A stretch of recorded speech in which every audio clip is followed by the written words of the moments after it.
ओम नमः सिद्धेभ्यः।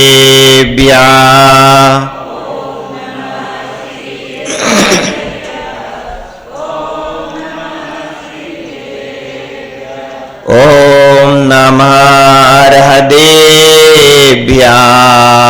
ओम नमः अर्हदेभ्यः।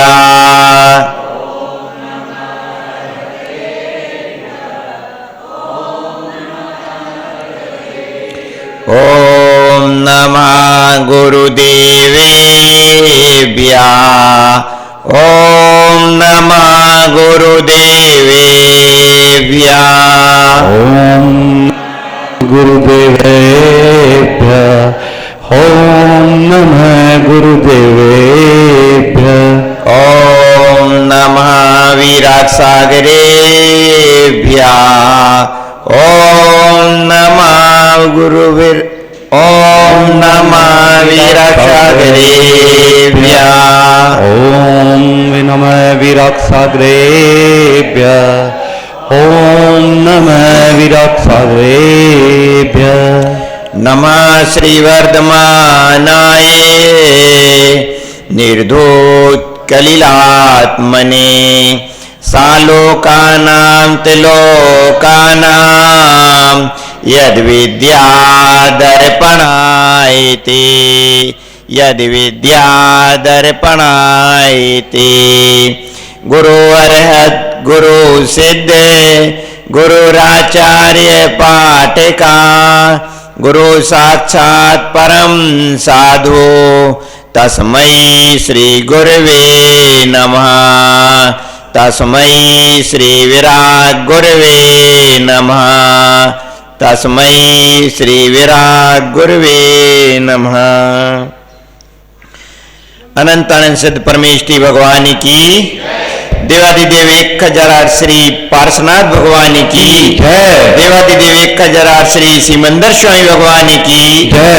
परम पूज्य आचार्य समंतभद्र स्वामी की जय। परम पूज्य वात्सल रत्नाकर आचार्य श्री विमल साई जी महाराज की जय। परम पूज्य तपस्वी सम्राट आचार्य श्री सनवती साई जी महाराज की जय। परम पूज्य राशन भारत गौरव गणाचार्य गुरुदेव सर श्री विराट सागर जी महाराज की जय। परम पूज्य आचार्य श्री विशुद्ध साई जी महाराज की जय। अहिंसामयी विश्व धर्म की परम पूज्य गंधर श्री विवर्धन सागर जी महाराज की।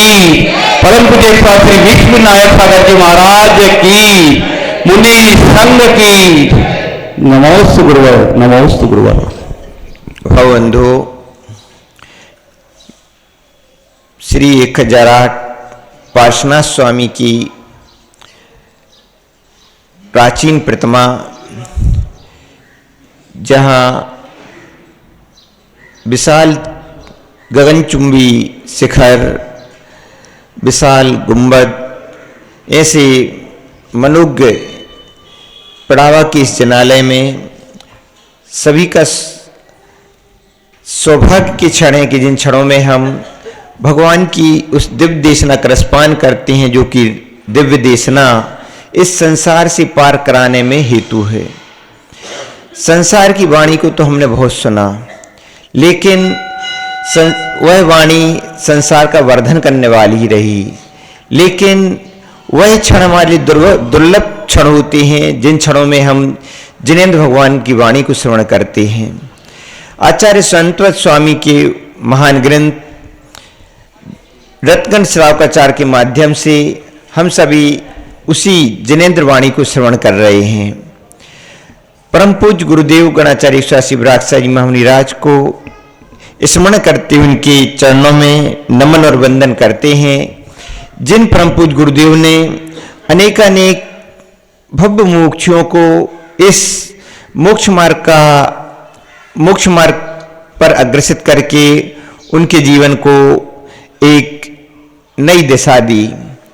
बंधु, कल हम सभी रत्नगण श्रावकाचार के 30वें नंबर की कारिका के विषय में समझ रहे थे, जिसमें आचार्य भगवान समंतवत स्वामी ने कहा है कि भय, आशा, स्नेह, लोभ के कारण से सम्यक दृष्टि जीव कभी भी कुदेव कुआगम कुशास्त्र के लिए प्रणाम नहीं करता, विनय नहीं करता, ऐसा सम्यक दृष्टि जीव होता है। यहां पर कल हमने ये भी बतलाया था, भय के विषय में बतला रहे थे कि भय के कारण से पूर्व समय में ऐसे भी अपने श्रावक बंधु हुए कि जिनके लिए, जिन्होंने जैन धर्म किसी भी परिस्थिति में, किसी भी प्रकार की राजा महाराजा रहे, उनका कैसा भी आग्रह रहा कि आप हमारे धर्म का पालन करो, लेकिन उस परिस्थितियों में भी उन्होंने अपने जैन धर्म का पालन किया। ये हो सकता है कि उनके लिए वेशभूषा उसी प्रकार की धारण करनी पड़ी जो उस समय जो राजा महाराजा का आग्रह रहता था, लेकिन वैसा होने पर भी उन्होंने अपने जैन धर्म को नहीं छोड़ा। बंधु, पंचम काल है, लेकिन पंचम काल में ऐसा प्रभाव रहा कि समय समय पर राज शासन भी बदले, उनके आग्रह दुराग्रह ही बदले, और आग्रह दुराग्रह के कारण से ऐसा समय भी आया कि जिस समय हमारे जैन धर्म का काफी ह्रास हुआ। जब परम पूज्य गुरुदेव के साथ में कर्नाटक तमिलनाडु तीर्थ क्षेत्रों की जब वंदना कर रहे थे, 2006 में जब श्रवण बेलगोला का महामस्तकाभिषेक हुआ था, उस समय परम पूज्य गुरुदेव ने कर्नाटक के साथ में तमिलनाडु की भी यात्रा की, तीर्थ वंदना की। तमिलनाडु में अपने जैन मंदिर, पत्थरों के मंदिर, बहुत प्राचीन प्राचीन मंदिर हैं, 2-2 हजार वर्ष प्राचीन मंदिर हैं वहां पर, और वहां पर प्राचीन मंदिर, प्राचीन प्रतिमा, और वहां पर अपनी जैन समाज भी है। तमिलनाडु में जो जैन समाज है वहां पर वह जैन शब्द के नाम से नहीं जानी जाती, नैनार शब्द के साथ, नैनार नाम से जानी जाती है। तो वहां पर अपनी जैन समाज भी है। इतना अवश्य अंतर है कि वहां पर अपनी समाज उतनी सुसंस्कारित नहीं है जितनी संस्कारित अपनी यहां पर इस साइड, उत्तर साइड में देखी जाती है। लेकिन धीरे धीरे उनमें संस्कार वृद्धि को प्राप्त हो रहे हैं। चूंकि वहां पर महाराजों का आवागमन कम होता है, लेकिन फिर भी जब भी महामस्तकाभिषेक होता है तो महाराज जी लोग वहां जाते हैं और वह उनके लिए सहयोग प्राप्त होता है। तो पहले जो पूर्व परिस्थितियां थी उससे अभी वर्तमान में काफी अंतर आया।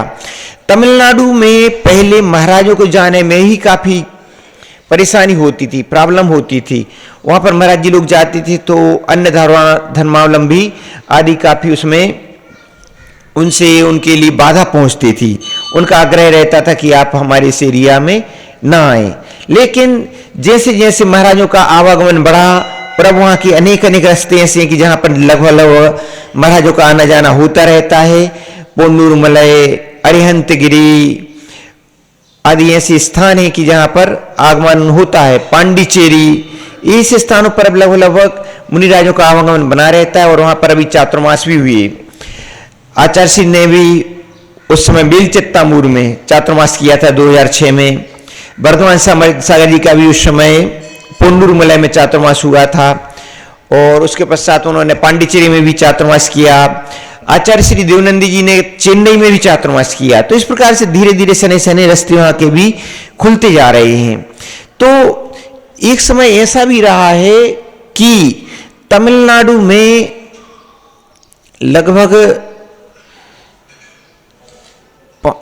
10वीं शताब्दी के पहले वहां पर एक समय ऐसा भी रहा है कि जैन शास्त्र, इतने जैन शास्त्र थे कि 6 माह तक उन्होंने लगातार ऐसे आता था ही राजा रहे कि 6 माह तक लगातार अपने जैन शास्त्रों की वहां पर होली जलती रही।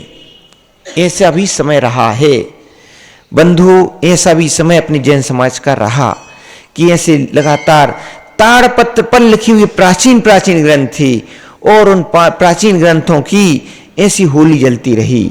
बंधु, ऐसा समय भी अपनी जैन समाज ने देखा। जो वहां पर जब वहां जाते हैं तो जो अभी वर्तमान में सराक समाज के नाम से जानी जाती है, सराक समाज, तो ऐसी समाज भी रही कि जब वहां के लोगों को जाकर के देखो तो वहां के लोग जो कि अभी कुछ समय पहले तक 25-50 साल पहले तक जैन धर्म को नहीं जानते थे, लेकिन उनके संस्कारों को देखो तो वह संस्कार इस प्रकार के थे उनके कि वो पानी छान करके पीते थे। उनके घर में आलू नहीं खाया जाता था, प्याज नहीं खाया जाता था, रात्रि में भोजन नहीं किया जाता था। इस प्रकार की उनके संस्कार थे। कहीं पर एक ऐसे हमारे लिए जैन समाज भी, मुस्लिम समाज के भी कुछ लोग देखने को मिले कि वह थे तो मुस्लिम, लेकिन वो रात्रि भोजन नहीं करते थे। शायद यहीं पर मेल चित्तामुर में ही एक महिला मुस्लिम आती थी, वह डर कर के आती थी लेकिन आती थी। तो उसने बतलाया वहां पर, जब वो यहाँ पर आचार्य जी के पास आई तो फिर उसने बतलाया कि हमारे यहाँ इस प्रकार का रात्रि भोजन नहीं होता है, और भी कुछ संस्कार बतलाए, जिससे मालूम पड़ा कि पूर्व में ये लोग जैन ही थे, लेकिन बीच में कुछ ऐसा समय बीता कि राजाओं के अथवा मुगल राजाओं के आग्रह के कारण से उनको चेंज होना पड़ा। बीच बीच में कुछ ऐसे अन्य भी धर्मावलंबी हुए, जिन धर्मावलंबियों ने ऐसा इतना आग्रह दुराग्रह रखा कि उसके कारण से उन्होंने अपना आग्रह दुराग्रह राजाओं पर रखा, और फिर उन राजाओं ने इस प्रकार का अन्य समाजों पर इस प्रकार का प्रेशर दिया, जिसके कारण से वह अपने अपने धर्म का पूर्ण रूप से पालन नहीं कर पाए। और समय पर समय बीतता गया, और उनकी जो आगे आने वाली पीढ़ियां रहीं, वो आगे आने वाली पीढ़ियां अपने जैन धर्म को तो भूल ही गई, लेकिन जो उसके संस्कार उनमें रहे कि उनके पूर्वज रात्रि भोजन नहीं करते थे, आलू प्याज आदि का सेवन नहीं करते थे, पानी छान कर पीते थे, वह संस्कार उनके अनवरत बने रहे। तो वह संस्कार अभी भी उनमें देखे जाते थे। भले ही उनका धर्मांतरण हो गया था, लेकिन अभी भी वह संस्कार देखे जाते थे। जब इस प्रकार से वहां पर उड़ीसा साइड में जब बिहार करते हैं और इस प्रकार की जो धर्मावलंबी देखने में आए, तो अपने जो महाराज जी आदि गए, परम पूज्य गुरुदेव भी गए, और पहले पूर्व में आचार्य ज्ञान सागर भी गए, और भी कुछ ऐसे आचार्य भगवान गए, मुनिराज गए। तो उन्होंने जब इस प्रकार की लोगों को देखा, तब उन्होंने उन लोगों के लिए अपने जैन धर्म से परिचित कराया कि आप पूर्व में जैन धर्म ही आप लोग पालन करते थे, लेकिन भविष्य में आप लोग किसी कारण से जैन धर्म को भूल गए, लेकिन उसके आचार विचार को अभी आप लोग धारण किए हुए हैं। इस प्रकार के लिए जब उनको बतलाया, जानकारी दी, और फिर उनके लिए जैन धर्म के उनको संस्कार किए। अब लेकिन उसके लिए वहां पर फिर समस्या ये आई कि इनके लिए गोत्र क्या दिया जाए, जो जाति होती है, जैसे आप लोग जायसवाल जाति के हैं और भी अन्य जातियां होती हैं, तब उनके लिए जाति कौन सी जाति रहे, तब फिर उनके लिए सराक नाम उनके लिए वहां पर उन्होंने दिया था। तो सराक नाम दिया गया था। तो वहां पर अभी सराक समाज वहां पर अभी काफी मात्रा में इस प्रकार की है कि जो जैन धर्म का भी पालन कर रही है, लेकिन अब वहां पर इस प्रकार का भी प्रभाव रहा कि जैन साधु ही पहुंचे, और वहां पर फिर बौद्ध लोग भी पहुंचे। बौद्ध लोग ने क्या किया, बौद्ध लोग ने उनने अपने में टर्न करने का प्रयास किया। अन्य धर्मावलंबी पहुंचे तो उनने अपने में टर्न करने का प्रयास किया, लेकिन फिर भी काफी कुछ उपलब्धि रही कि काफी कुछ लोगों ने जैन साधुओं के विषय में समझ में आया, जैन धर्म के विषय में समझ में आया, और उन्हें यही भी समझ में आया कि किस प्रकार से हमारे लिए समय समय पर दिग्भ्रांत किया गया। बंधु, अभी वह काफी ऐसे हैं कि वहां पर अब अभी समय समय पर महाराज जी पहुंचते हैं, विद्वान ही पहुंचते हैं, पंडित ही पहुंचते हैं, और उनको समय समय पर जागृत भी करते हैं, जागृति भी प्रदान करते हैं। वहां प्राचीन प्राचीन मूर्तियां भी हैं। जब हम उड़ीसा जा रहे थे तो वहां पर कलिंग जिन की प्राचीन मूर्तियां, कलिंग जिन भगवान आदिनाथ स्वामी की प्राचीन मूर्ति ही है, जिसमें जब आप उड़ीसा साइड जाएंगे, उदयखिरी खंडखिरी जाएंगे, तो वहां पर जो आदिनाथ भगवान की मूर्तियां रहती हैं उड़ीसा में, तो वहां पर आदिनाथ भगवान ने 6 माह तक त्याग तपस्या की। 6 माह तक तो उनकी बैठ करके निरंतर 6 माह तो उन्होंने अपना ध्यान ही किया। तो 6 माह में उनके जो केस थे, केस काफी बड़े बड़े हो गए थे। तो उस समय जो उड़ीसा साइड में जो मूर्तियां बनी और उस साइड के जो कारीगरों ने मूर्तियां बनाई, तो वहां की मूर्तियों में जो केसों का विन्यास था बहुत ही सुंदर रूप से वहां पर दृष्टिगोचर होता है, वहां की मूर्तियों में, उड़ीसा की मूर्तियों में। और वहां की मूर्तियों में जो सिर के ऊपर है बालों का एक जूड़ा जैसा वहां पर बना रहता है। तो वह मूर्ति वहां पर पहले कलिंग में, जो कलिंग देश था, कलिंग देश में उस प्रकार की मूर्ति रही और उस प्रकार की मूर्ति में उसी प्रकार की जूड़े की आकृति थी और वह बहुत सुंदर आकृति थी। बाद में जो कलिंग की मूर्ति थी, बाद में वहां पर जो अन्य राजा पहुंचे और उन्होंने कलिंग के जो अपने राज श्रेष्ठी थे, राजा थे, उनको पराजित करके उस मूर्ति को वहां से ले गए थे और उस समय उसको लिए वहां से वह मूर्ति पुरी में पहुंची थी। तो वह पुरी की मूर्ति जैन मूर्ति ही है। वहां पर अभी अपना जो बाद में 2000 वर्ष पूर्व खारवेल राजा हुआ था, खारवेल राजा उसके लिए वहां से पुरी से लाया था और कुछ समय तक वह, फिर जब तक खारवेल राजा रहा तो वह वहां पर रही। बाद में फिर वह अन्य राजा फिर उसको बाद में वहीं पहुंच गई। तो अभी भी बाद में मान लो जानकारी यही मिली कि वह जो मूर्ति है वह दिगंबर मूर्ति है, बंधु ऐसी वह प्राचीन मूर्ति है। तो इस प्रकार के समय समय पर दीर्घ काल में ऐसा परिवर्तन आया कि अपनी जैन समाज को, जैन संस्कृति को समय समय पर इस प्रकार से कई प्रकार की हानियां उठानी पड़ी। कहीं पर अपने क्षेत्रों की भी हानि उठानी पड़ी, जो प्राचीन क्षेत्र थे उसकी भी हानि हुई।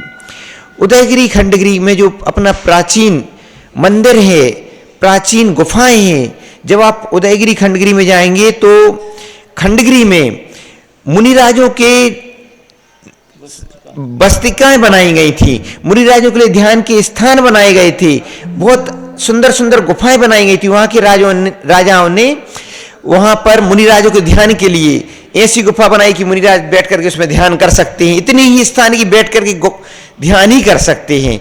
ऐसी श्रवण सैयाएं भी हैं कि वहां पर मुनिराज शयन भी कर सकते हैं, ऐसी श्रवण सैयाएं भी हैं। और अनेक एक गुफाएं नहीं है, ना जाने कितनी गुफाएं हैं। जब भी आप इस तरफ की वंदना करने के लिए जाएं, स्वर्ण बेलगुला साइड दर्शन के लिए जाएं, तो उड़ीसा साइड में भी अवश्य जाएं। नहीं, यहां पर नहीं, शिखर जी जाएं, सम्मित शिखर जी जाएं तो उड़ीसा की वंदना करने के लिए अवश्य जाएं। तो उड़ीसा में उदयगिरी खंडगिरी की वंदना अवश्य करें, बहुत सुंदर सुंदर वहां पर स्थान है इस प्रकार के। वहां पर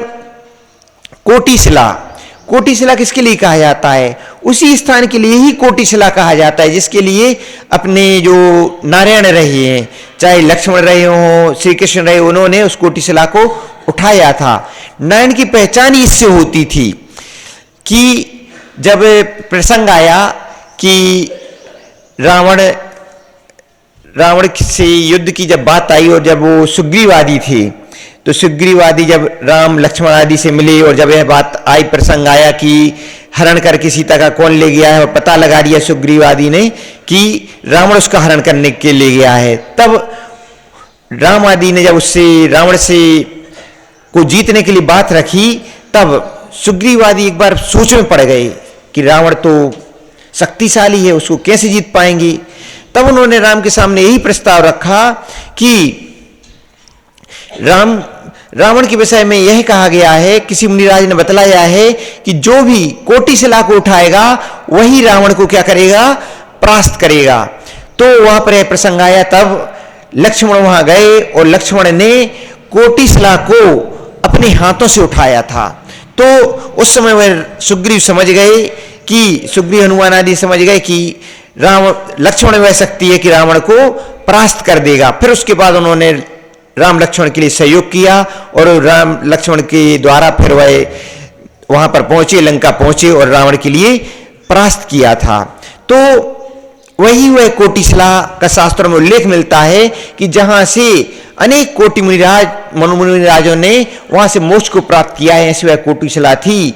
तो वह कोटिशिला भी अभी भी है और वहां पर राजा महाराजा ने सुंदर सुंदर खारवेल के द्वारा वहां सुंदर सुंदर प्राचीन गुफाएं बनाई गई थी, प्राचीन मंदिरों का निर्माण किया गया था।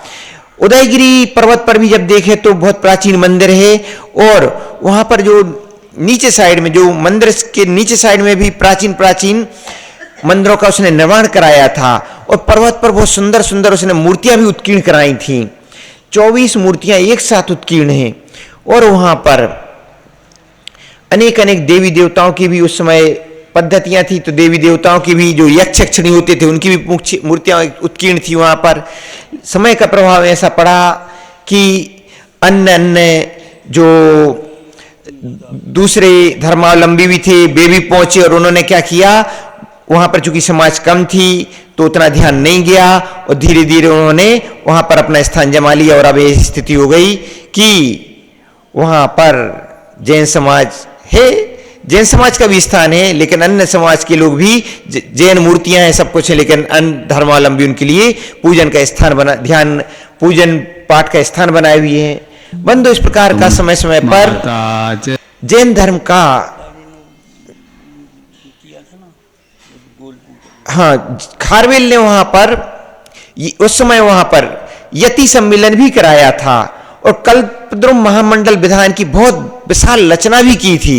इस प्रकार के भी अभी वहां पर चिन्ह मिलते हैं। जब परम पूज्य गुरुदेव गणाचार्य श्री विराट जी महाराज वहां पर पहुंचे और उन्होंने वहां की स्थिति को देखा और उन्होंने खारवेल के द्वारा किए गए महान योगदान को देखा। खारवेल अपना जैन राजा था और बहुत शक्तिशाली राजा था। उन्होंने काफी स्थान को, मगध आदि देशों को उस समय जीत करके जैन धर्म की बहुत बड़ी ध्वजा फहराई थी। ऐसे अपने खारवेल राजा थे। खारवेल का वहां एक दिन हमने बतलाया था, खारवेल शिलालेख हाथी गुफा में बहुत बड़े स्थान में खोदा गया है। और ऐसे खारवेल के विषय में वहां पर आचार्य भगवान ने जब देखा तो वहां पर अपनी जैन विद्वानों के द्वारा लिखी गई पुस्तक आचार्य भगवान को, हाँ, किंचित ही देखने को मिली, जबकि अन्य अन्य धर्मों के विद्वानों ने वहां पर अपने जैनों के स्थान को अपने अनुरूप पुस्तकों में लेखन किया था। जब इस प्रकार की स्थिति देखी तो परम पूज्य गुरुदेव ने वहां पर 2 पुस्तकों का लेखन किया। एक पुस्तक का लेखन किया कोटिशिला। कोटिशिला की पुस्तक अभी छप चुकी है, जिसमें आचार्य परम पूज्य गुरुदेव ने प्रत्येक गुफाएं जो वहां रही हैं, प्राचीन गुफा, उन प्राचीन गुफाओं का उसमें विवरण दिया, फोटो चित्र भी दिया और विवरण भी दिया। ऐसी कोटिशिला पुस्तक रही है। देखेंगे यदि हमारे पास अभी कोई पुस्तक होगी तो अभी हम आपके लिए दिखलाएंगे एक दिन कि उसमें उस प्रकार से आचार्य भगवान ने सभी कोटिशिला की सभी गुफाओं का उसमें वर्णन किया हुआ है, चित्र सहित वर्णन किया हुआ है। दूसरा खारवेल शिलालेख। खारवेल का जो शिलालेख है बहुत प्राचीन शिलालेख है, 2000 वर्ष प्राचीन शिलालेख है, जिसमें जिस शिलालेख के आधार पर ही जब जवाहरलाल नेहरू प्रधानमंत्री बने और उनके पास में यह प्रस्ताव पहुंचा कि इस देश का नामकरण क्या करना है, तब जवाहरलाल नेहरू ने देश के सभी प्राचीन शिलालेखों के विषय में वर्णन मंगवाया था। और इन शिलालेख में जब खारवेल शिलालेख उनके पास पहुंचा तो उस शिलालेख के आधार पर, सबसे प्राचीनता के आधार पर, फिर उसमें भरत चक्रवर्ती का उसमें नाम आया। फिर भरत चक्रवर्ती के नाम के आधार पर भारत देश, ऐसा फिर उन्होंने नामकरण इस देश का किया था।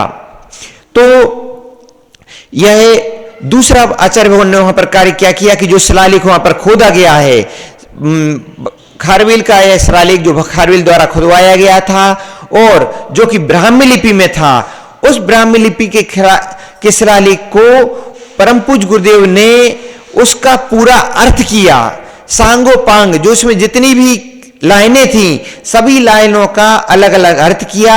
और फिर उस अलग अलग अर्थ करने के पश्चात में उसकी पुस्तक के कंपोजिंग आदि का कार्य चल रहा था, लेकिन कंपोजन का कार्य पूर्ण नहीं हो पाया था कि जालना में परम पूज्य गुरुदेव की समाधि हो गई। लेकिन बहुत खुशी की बात है, प्रसन्नता की बात है कि वह कार्य किसी कारणवश अभी रुका रहा, लेकिन प्रयास रहा हम लोगों का लगातार। औरंगाबाद चातुर्मास भी प्रयास रहा और उसके पश्चात में अभी नलखेड़ा चातुर्मास भी लगातार प्रयास रहा और पूर्णतः सफलता मिली। उसका कार्य लगभग पूर्ण हो चुका है और अभी अपने औरंगाबाद में उसका कार्य अपने, हाँ, कार्य उसका अपने औरंगाबाद में जो अपना जैन समाज का प्रेस वाला था उसने किया था, संजय अजमेरा ने किया था। लेकिन बाद में हमने उनको बतलाया कि भावना हमारी यह है कि यह पुस्तक कोई सामान्य पुस्तक नहीं है, यह पुस्तक बहुत ही ऐतिहासिक महत्व को रखने वाली है। तो हमारी भावना है कि इस पुस्तक का प्रकाशन भारतीय ज्ञानपीठ से हो। तब भारतीय ज्ञानपीठ से ही बात की गई और भारतीय ज्ञानपीठ से बात होने के पश्चात उसका प्रकाशन का कार्य भी लगभग प्रकाशन का उसका कंपोजिशन का कार्य तो पहले ही हो गया था। अब जो भारतीय ज्ञानपीठ वालों से चर्चा भी हो गई है, अब बस वहां से एक डमी पुस्तक उसकी आने वाली है। बस उसकी पुस्तक के अवलोकन के पश्चात वहां पर उनके लिए स्वीकृति दे दी जाएगी, तो भारतीय ज्ञानपीठ से उस पुस्तक का प्रकाशन हो जाएगा, जो कि एक बहुत ही श्रेष्ठ कार्य रहेगा।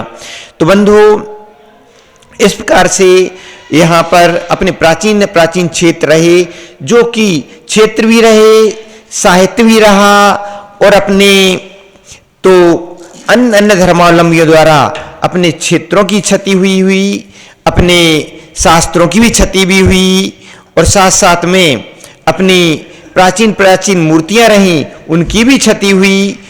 न जाने कितनी क्षति अपनी जैन समाज को उठानी पड़ी। कारण एक ही है। कारण क्या है? पंचम काल। और यह भी कौन सा? हुंडा अवसर्पणी काल। उसका ऐसा प्रभाव है कि निरंतर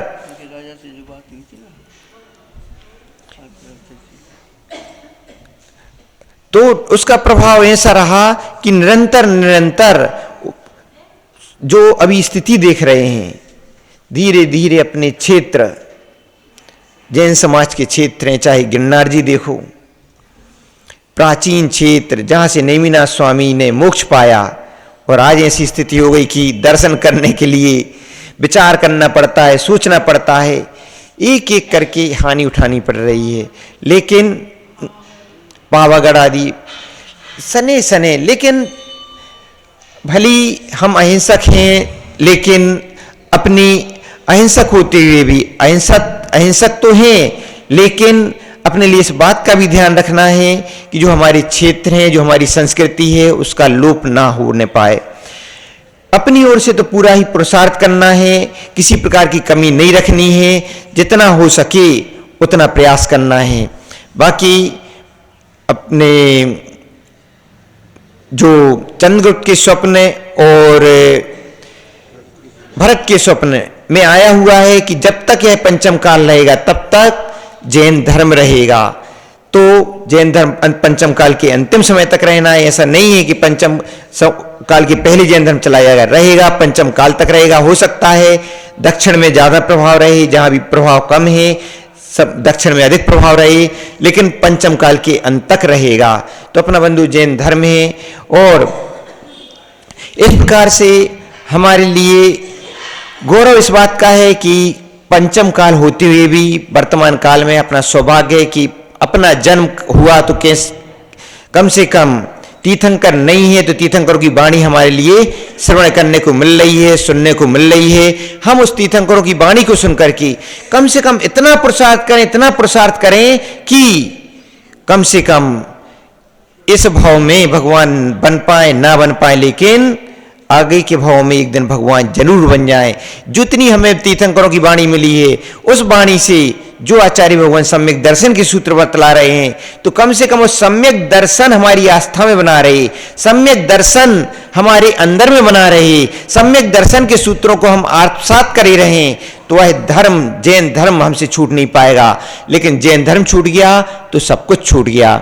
आचार्य भगवान यहाँ पर यही सम्यक दर्शन के विषय ही बतला रहे हैं कि सम्यक दृष्टि जीव कभी भी भय के कारण से, स्नेह के कारण से, लोभ के कारण से कभी भी कुदेवों को, कुआगम को, कुशास्त्रों को प्रणाम और नमस्कार नहीं करता।